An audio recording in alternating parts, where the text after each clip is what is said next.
दोस्तों आज के इस वीडियो में हम बात करेंगे फूल गोभी की A to Z सफल वैज्ञानिक खेती के बारे में।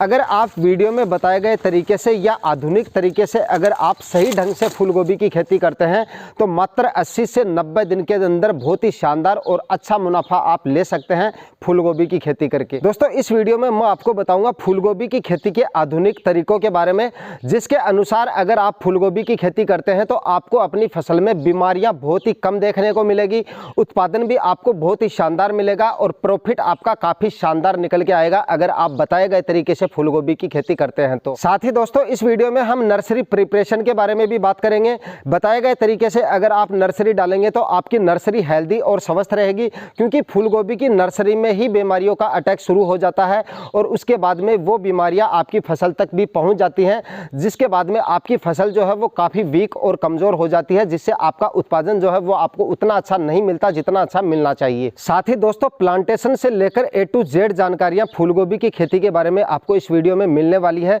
तो आज का ये वीडियो आपको कंप्लीट वॉच करना है। चैनल पे नए हैं या सब्सक्राइब नहीं किया है तो चैनल को सब्सक्राइब कर दीजिए और साथ में बेल आइकन भी प्रेस कर दीजिए, क्योंकि खेती बाड़ी से रिलेटेड वीडियो इस चैनल पे मैं समय समय पे डालता रहता हूँ। नमस्कार दोस्तों, मेरा नाम है सुरेश और आप देख रहे हैं खेत किसान झुंझुनू। दोस्तों सबसे पहले बात कर लेते हैं फूल गोभी के उचित समय के बारे में कि फूल गोभी की खेती आप साल में कब कर सकते हैं या कौन कौन से समय पर आप फूल गोभी की खेती कर सकते हैं। तो दोस्तों फूल गोभी की खेती आप जून माह से लेकर और दिसंबर जनवरी तक आप इसकी खेती आराम से कर सकते हैं। अगर आप मई जून और जुलाई में इसकी खेती करते हैं तो वो फूल गोभी की अगेती खेती होती है। हालांकि मई में अगर आप इसकी खेती करते हैं तो इतना ज़्यादा उत्पादन नहीं मिलता है, रिस्क भी बहुत ज़्यादा होता है उस समय।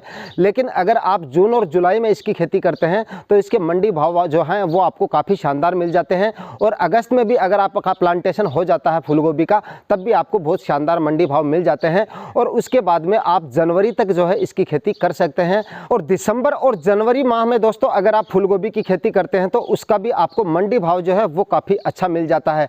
यानी कि फूल गोभी का जो मंडी भाव होता है वो या तो अगेती क्रॉप अगर आप लेते हैं तब आपको अच्छा मिलता है, या पछेती खेती अगर आप करते हैं तब भी आपको इसका मंडी भाव जो है वो काफ़ी शानदार मिल जाते हैं। तो फाइनली आप जो है जून से लेकर दिसंबर जनवरी तक आप कभी भी जो है फूल गोभी की खेती कर सकते हैं। दोस्तों अब बात कर लेते हैं फूल गोभी के प्लांटेशन के बारे में और फूल गोभी की नर्सरी के बारे में, किस तरह से आपको नर्सरी डालनी है और उसके बाद में प्लांटेशन के समय आपको कौन कौन सी सावधानियां रखनी है। दोस्तों ये इस वीडियो का सबसे इंफॉर्मेटिव पार्ट है, क्योंकि फूल गोभी की खेती में अगर कोई किसान फेल होता है या फिर फूल गोभी से उसको मुनाफा नहीं होता है अच्छा, तो इसका मुख्य कारण होता है कि या तो उन्होंने जो है नर्सरी के समय अपनी फूल गोभी पे ध्यान नहीं दिया, या प्लांटेशन के समय पे उन्होंने रख रखाव अच्छे से नहीं किया, या ठीक से उन्होंने प्लांटेशन नहीं किया। क्योंकि सबसे ज़्यादा जो बीमारियां आती है फूल गोभी में वो आती हैं नर्सरी के समय या उसके बाद में प्लांटेशन के समय। अगर आप प्लांटेशन करते हैं उस समय अगर आप सावधानियां नहीं रखते हैं तब आपकी फूल गोभी वहीं से वीक होनी शुरू हो जाती है और उसके बाद में आपका उत्पादन जो है वो आपको अच्छा नहीं मिलता अगर आप फूल गोभी में ये सावधानियां नहीं रखते हैं। तो यहाँ पर सबसे पहले दोस्तों हम बात कर लेते हैं फूल गोभी की नर्सरी आपको किस तरह से डालनी है, कौन से माध्यम से डालनी है और कौन कौन सी सावधानियां रखनी है। दोस्तों अगर आप फूल गोभी की नर्सरी डाल रहे हैं, चाहे आप किसी भी माह में फूल गोभी की नर्सरी डालें, अगेती फूल गोभी की नर्सरी डालें या आप पछेती नर्सरी डालें, किसी भी समय अगर आप फूल गोभी की नर्सरी डाल रहे हैं तो आपको सबसे पहली सावधानी ये रखनी है कि ज़मीन पे क्यारियां बनाकर आप कभी भी जो है इसकी नर्सरी नहीं डालें। क्योंकि अगर आप क्यारियां बनाकर फूल गोभी की दोस्तों नर्सरी डालते हैं और उसके बाद में क्यारियों से हम पानी की सिंचाई करते हैं फूल गोभी के नर्सरी की, तो उसमें जल भराव जो है वो काफ़ी समय तक रहता है। प्लांट जब बहुत ही छोटी अवस्था में होते हैं उस समय जल ठहराव इतनी ज़्यादा देर तक हो जाता है तो मतलब रोग और बीमारियां जो है वो वहीं से शुरू हो जाती हैं। तो दोस्तों जब भी आप फूल गोभी की नर्सरी डालें तो मिट्टी को जमीन से ऊपर उठाकर और उसके बाद में डालें, यानी कि जमीन पे बेड बनाकर और उसके बाद ही इसकी नर्सरी डालें। बेड आपको लंबाई इसकी आप कितनी भी रख सकते हैं, मैक्सिमम 15 फीट तक आप रख सकते हैं और इसकी जो चौड़ाई है वो आपको 4 फीट से ज़्यादा नहीं रखनी है, क्योंकि अगर आप 4 फीट से चौड़ाई इसकी बेड की ज़्यादा रख लेते हैं तो दोनों तरफ से आप अपने क्यारी के अंदर जो है अपने बेड के अंदर अपनी नर्सरी का रख रखाव भी ठीक से नहीं कर पाते हैं और खरपतवार भी ठीक से नहीं निकाल पाएंगे। दोस्तों चौड़ाई जो है बेड की वो आपको मैक्सिमम 4 फीट तक ही रखनी है। अब बात कर लेते हैं आपको किस तरह से नर्सरी डालनी है। दोस्तों बेड बनाने के बाद में बेड आपको एकदम समतल बना लेना है। बेड के ऊपर भी आप कई बार झील छोड़ देते हैं ऊपर, तो उसमें भी जो है जल भराव वगैरह हो जाता है, तो आपको एकदम समतल कर लेना है, बेड को पूरी तरह से समतल करना है ताकि जब आप बीज डालें तो वो भी अच्छी तरह से पड़े और उस पर भी जल भराव जैसी समस्याएं आपको देखने को ना मिले। तो बेड को आपको अच्छी तरह से समतल बना लेना है और उसके बाद में जो बेड की साइज मैंने आपको बताई है उसके अंदर आपको 2 केजी डीएपी डालना है और करीब 20 से 30 केजी सड़ी हुई गोबर की खाद लेनी है। तो सड़ी हुई गोबर की खाद ऐसे उठाकर डायरेक्ट आपको नहीं डालनी है, यहाँ पर आपको विशेष ध्यान देने की ज़रूरत है क्योंकि सबसे ज़्यादा धोखा किसान यहीं पे खा जाते हैं। और उसके बाद में बहुत सारे मेरे पास इस समय कमेंट आते हैं कि जो नर्सरी का कटाव होता है या प्लांटेशन के बाद में आपके जो प्लांट मरते हैं या फंगस का रोग आता है वो यहीं से शुरू होता है, आपकी नर्सरी से ही वो शुरू हो जाता है। तो यहाँ पर आपको विशेष ध्यान देने की ज़रूरत है। यानी जो आप गोबर की खाद ले रहे हैं, पहली बात तो वो एकदम सड़ी हुई या कंपोस्ट खाद आपको लेनी है, कच्चा गोबर आपको बिल्कुल भी नहीं लेना है। सड़ी हुई गोबर की खाद आपको 20 से 30 किलो के बीच में लेनी है। एक बेड की मात्रा की बात कर रहा हूँ मैं यहाँ पर। उस गोबर की खाद के अंदर 100 ग्राम आपको कार्बनडाजिम और मैनकोजेब डालना है, यानी कार्बनडाजिम 12% और मैनकोजेब 63% वाला फार्मूला का फंगिसाइड आपको ले लेना है। यहाँ पर आप यूपीएल का साफ ले सकते हैं या पावर ग्रो कंपनी का मैंडोज भी काम में ले सकते हैं। दोनों में से जो भी फंगिसाइड आपको मिल जाए वो फंगिसाइड आप लेकर करीब 100 ग्राम उस गोबर की खाद के ऊपर डालकर हाथ से आपको अच्छी तरह से उसको मिक्स कर लेना है। मतलब कि गोबर को एकदम आपको दोनों हाथों से रगड़ के भुरभुरा बना लेना है और साथ ही आपका जो फंगिसाइड है वो अच्छे से गोबर की खाद के अंदर मिक्स हो जाना चाहिए। और उसके बाद में पूरे बेड के अंदर आपको वो खाद जो है वो बिखेर देना है, डाल देना है। उसके बाद में हाथ से उस गोबर की खाद को और फंगिसाइड को मिट्टी के अंदर हाथ से मिक्स कर देना है। मिट्टी के अंदर अच्छी तरह से मिक्स करने के बाद में फिर से एक बार आपको बेड को समतल कर लेना है और उसके बाद में दोस्तों आपको हाथ से झिरियां बनाकर आप उसका सीड सोविंग कर सकते हैं अपनी फूलगोभी के बीज का, या आप छिड़काव विधि से भी बीज डाल सकते हैं। हालांकि अगर आप झिरियां बना के और उसके बाद में सीड डालते हैं तो वो ज़्यादा अच्छा रहता है। बाकी आप किसी भी माध्यम से डाल सकते हैं, दोनों तरीके सही हैं, कोई दिक्कत नहीं। छिड़काव करके भी हाथ से आप इसको मिक्स कर सकते हैं।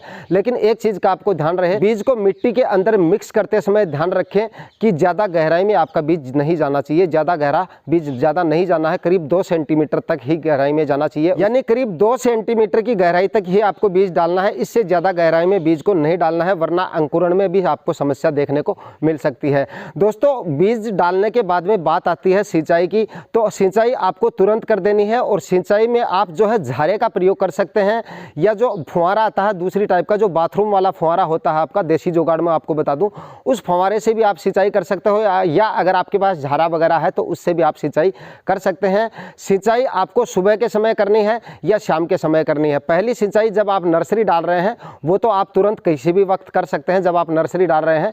उसके बाद में हर बार आपको जो सिंचाई कर रहे हैं आप वो सुबह के समय करें या शाम के समय करें। अगर दोस्तों टेम्परेचर ज़्यादा है या धूप ज़्यादा निकल रही है तो आप डेली सिंचाई इसकी कर सकते हैं। हल्की सिंचाई करनी है। कई बार किसान भाई पूछते रहते हैं कि नर्सरी में कितने दिन से सिंचाई करनी चाहिए, तो वो आप नमी देखकर सिंचाई कर सकते हैं। धूप वगैरह ज़्यादा निकल रही है या टेम्परेचर ज़्यादा है तो आप डेली सिंचाई कर सकते हैं, वो कोई दिक्कत नहीं। लेकिन सुबह के समय करें या शाम के समय करें और ज़्यादा सिंचाई ना करें।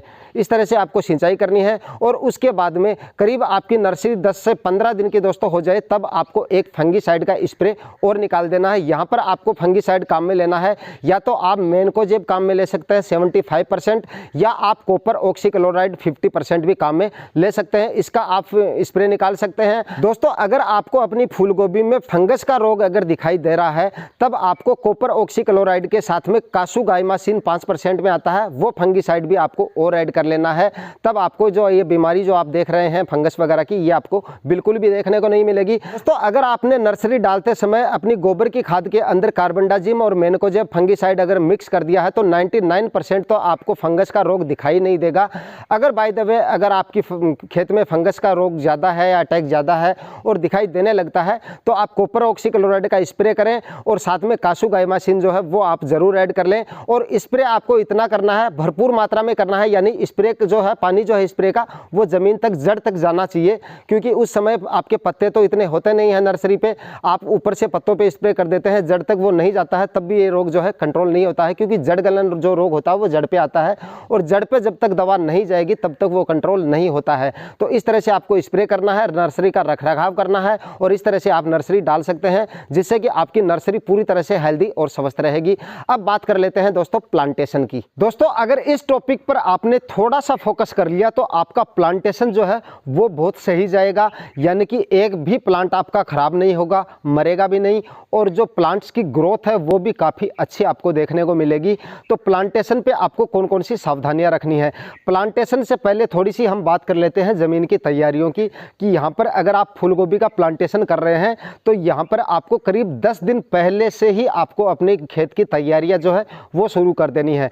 करीब आपको 3 से 4 जुताइयाँ करानी है, कल्टीवेशन करना है 3 से 4 बार, और हर कल्टीवेशन के समय कड़ी धूप होनी ज़रूरी है अगर पॉसिबल हो तो, यानी कि बादलवाही या बारिश के समय पे आपको जो है कल्टीवेशन नहीं करना है, धूप के समय में करना है, जब धूप निकली हो ऐसे समय में करना है, और हर कल्टीवेशन के बीच में करीब 2 से 3 दिन का गैप रखना है। जैसे आज आपने कल्टीवेशन कर दिया, उसके बाद में 2 दिन तक आपको धूप लगने देनी है, उसके बाद में फिर आपने कल्टीवेशन कर दिया, उसके बाद में आपको 2 दिन तक फिर धूप में पड़ा रहने देना है, और उसके बाद में तीसरा आपने फिर से कल्टीवेशन कर दिया, फिर आपको उसमें 2 दिन तक जो है उसमें धूप लगनी है, और उसके बाद में डालनी है उसके अंदर आपको सड़ी हुई गोबर की खाद।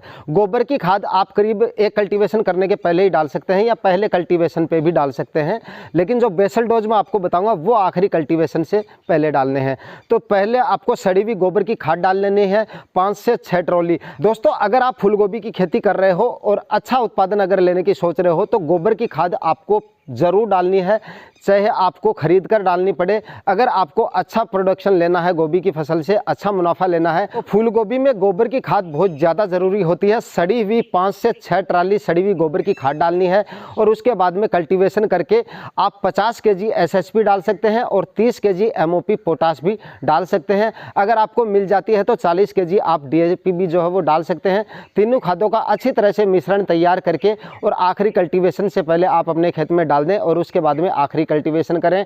और उसके बाद में चाहे आप अगर क्यारियां बनाकर कर रहे हैं तो क्यारियां बना लें अपने खेत में, और अगर आपके पास ड्रिप इरिगेशन की व्यवस्था है तो 3-3 फीट पे आप जो है बेड बनाएं, और बेड बनाकर ड्रिप इरिगेशन की लाइन बिछाकर आप प्लांटेशन करें। दोस्तों प्लांटेशन के समय आपको कौन कौन सी सावधानियां रखनी है। दोस्तों जिस दिन आप प्लांटेशन करें उस दिन आप सुबह के समय अपनी नर्सरी में जो है सिंचाई कर दें, अच्छी तरह से आप सिंचाई कर दें, और उसके बाद में शाम के समय में जो है प्लांटेशन करें। करीब 4 बजे बाद में आप जो है प्लांट्स को उखाड़ना शुरू करें, और अच्छी तरह से आपको प्लांट इस तरह से उखाड़ने हैं कि जो वाइट रूट्स जो होती हैं वो ज़्यादा से ज़्यादा प्लांट के साथ आनी चाहिए, और मिट्टी बिल्कुल भी क्यारी की जो मिट्टी है वो बिल्कुल आपको साथ नहीं लेनी है।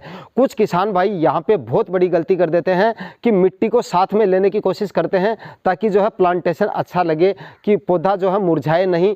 वो आपको 1-2 दिन तक तो अच्छा लगेगा, मुरझाएगा भी नहीं, लेकिन उसके बाद में क्यारी की जो बीमारियां हैं, क्योंकि आपको पता है करीब महीने भर तक आपकी जो नर्सरी है वो क्यारी के अंदर रहती है, और उसमें प्लांट्स की संख्या इतनी ज़्यादा होती है कि क्यारी के अंदर ना तो ठीक तरह से धूप लगती है और ना ही हवा लगती है। उस वजह से लास्ट तक आपकी क्यारी में है जो है थोड़ा बहुत फंगस का अटैक होए बिना नहीं रह सकता। तो जो फंगस आपकी मिट्टी में है वो आपके खेत तक भी चली जाएगी। इसीलिए कुछ किसान भाई सोचते रहते हैं कि प्लांटेशन करने के बाद में हमारी फंगस का जो अटैक है वो ज़्यादा हो गया। सबसे ज़्यादा कारण जो होता है वो यही होता है, या तो आप नर्सरी डालते समय फंगीसाइड वगैरह का इस्तेमाल नहीं करते, या जो क्यारी की मिट्टी है वो आप साथ में ले आते हो। तो आप इस चीज़ को भी जो है वो ध्यान से थोड़ा सा करें कि मिट्टी आपकी बिल्कुल भी साथ नहीं आनी चाहिए। उसके बाद में दोस्तों प्लांट्स को उखाड़ने के बाद में प्लांट्स की रूट को जो है आपको जो है ट्रीटमेंट करना वो भी बहुत ज़्यादा ज़रूरी है। अगर आपके खेत में फंगस वगैरह का अटैक आता है, इस समय अगर आप फूलगोभी की खेती करते हैं बारिश के दिनों में या इस समय, तो फंगस का अटैक हुए बिना नहीं रह सकता। तो आपको जो है ट्रीटमेंट सीड्स रूट्स का जो है वो अच्छी तरह से कर लेना है। ट्रीटमेंट करने के लिए आप फंगीसाइड वही काम में ले सकते हैं, कार्बेंडाजिम और मैनकोजेब 12 और 63% वाला। उसमें आप एक मिश्रण तैयार करें, घोल तैयार करें पानी का, और उसमें जो है उनको जड़ों को डुबो कर, और उसके बाद में ही आपको जो है प्लांटेशन कर लेना है। करीब 10-10 सेकंड तक आपको प्लांट की रूट्स को डुबो के रखना है फंगीसाइड के घोल के अंदर, और उसके बाद में आपको जो है अपनी फूलगोभी का प्लांटेशन करना है। शाम के समय प्लांटेशन करें और करीब 5 दिन तक लगातार उसमें सिंचाई करते रहें। करीब हल्की सिंचाई करते रहें। पहली सिंचाई आपको अच्छी तरह से कर देनी है और उसके बाद में आप जो है हर रोज़ सुबह के समय या शाम के समय करीब 2 घंटे तक ड्रिप चलाकर उसकी सिंचाई करते रहें 4-5 दिन तक, ताकि आपके जो प्लांट्स हैं वो जो है स्ट्रेस में कम से कम जाएं। और स्ट्रेस में अगर आपके पौधे कम से कम जाएंगे तो उनका जो वाइट रूट्स जो है वो जल्दी निकलेंगी, रूट्स जल्दी पकड़ जाएंगी और आपका जो प्लांट्स है वो जल्दी ग्रोथ करने लग जाएगा। और दोस्तों एक चीज़ आपको यहाँ पर और ध्यान देने की ज़रूरत है, प्लांटेशन कंप्लीट होने के बाद में पहली सिंचाई अगर आप ड्रिप से करेंगे तो आपको काफ़ी देर तक ड्रिप चलानी पड़ेगी और हो सकता है उसके बाद भी हर प्लांट को जो है भरपूर पानी ना मिले, कहीं पर पानी ज़्यादा भर जाएगा, कहीं पे कम हो जाएगा। इस तरह की समस्या से बचने के लिए आपको पहली सिंचाई ड्रेंचिंग के माध्यम से कर देंगे तो वो ज़्यादा अच्छा रहेगा। हमारे किसान जो नए किसान भाई है वो पूछेंगे ड्रेंचिंग क्या होता है। जो डब्बे से पानी डालना प्लांट की जड़ों में, उसी को ड्रेंचिंग बोलते हैं। तो आप जो है डब्बे से पानी डाल लें हर प्लांट की जड़ों में, कोई ज़्यादा समय इसमें नहीं लगता है। प्लांटेशन के तुरंत बाद आप जो है पीछे पीछे आगे आगे एक आदमी प्लांटेशन करता जाए और पीछे पीछे जो है दूसरा आदमी उसमें प्लांट्स में जो है पानी पिलाता जाए। तो इस तरह से अगर आप प्लांटेशन के बाद में तुरंत ड्रेंचिंग विधि से उसकी सिंचाई करेंगे तो आपके जो प्लांट है वो कम से कम मरेंगे, यानी धूप की वजह से या गर्मी की वजह से आपके जो प्लांट्स मर जाते हैं प्यास की वजह से, वो समस्या आपको देखने को नहीं मिलेगी। दोस्तों अगर आप ड्रेंचिंग विधि से सिंचाई करते हैं, जो प्लांट की रूट्स होती हैं वो मिट्टी को अच्छी तरह से पकड़ लेती हैं, यानी उनमें एयर बिल्कुल भी नहीं रहती है। इस वजह से आपका प्लांटेशन जो है वो 99% तक जो है सक्सेस होता है, अच्छा होता है।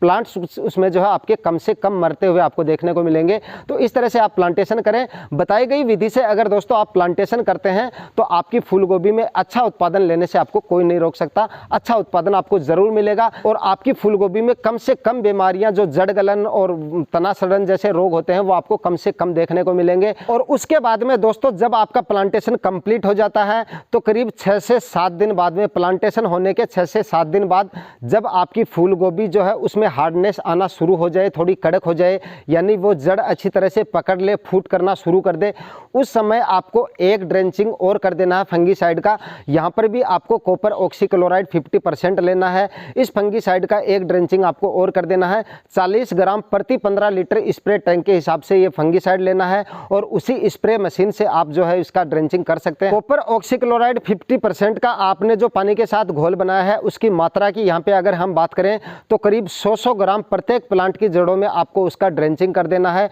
दोस्तों बताए गए तरीके से अगर आप नर्सरी डालकर और बताए गए तरीके से प्लांटेशन करके इसका आप ड्रेंचिंग वगैरह करते हैं समय समय पर, तो फूल गोभी की खेती से आपको काफ़ी शानदार रिजल्ट मिलेगा, अच्छा उत्पादन मिलेगा और अच्छा मुनाफा आपको देखने को मिल सकता है। तो दोस्तों आज के वीडियो में इतना ही। वीडियो में दी गई जानकारियां अगर आपको इंफॉर्मेटिव लगती हैं तो वीडियो को ज़्यादा से ज़्यादा लाइक कीजिएगा, शेयर कीजिएगा। मिलते हैं किसी नए वीडियो में नए टॉपिक के साथ, तब तक के लिए जय हिंद।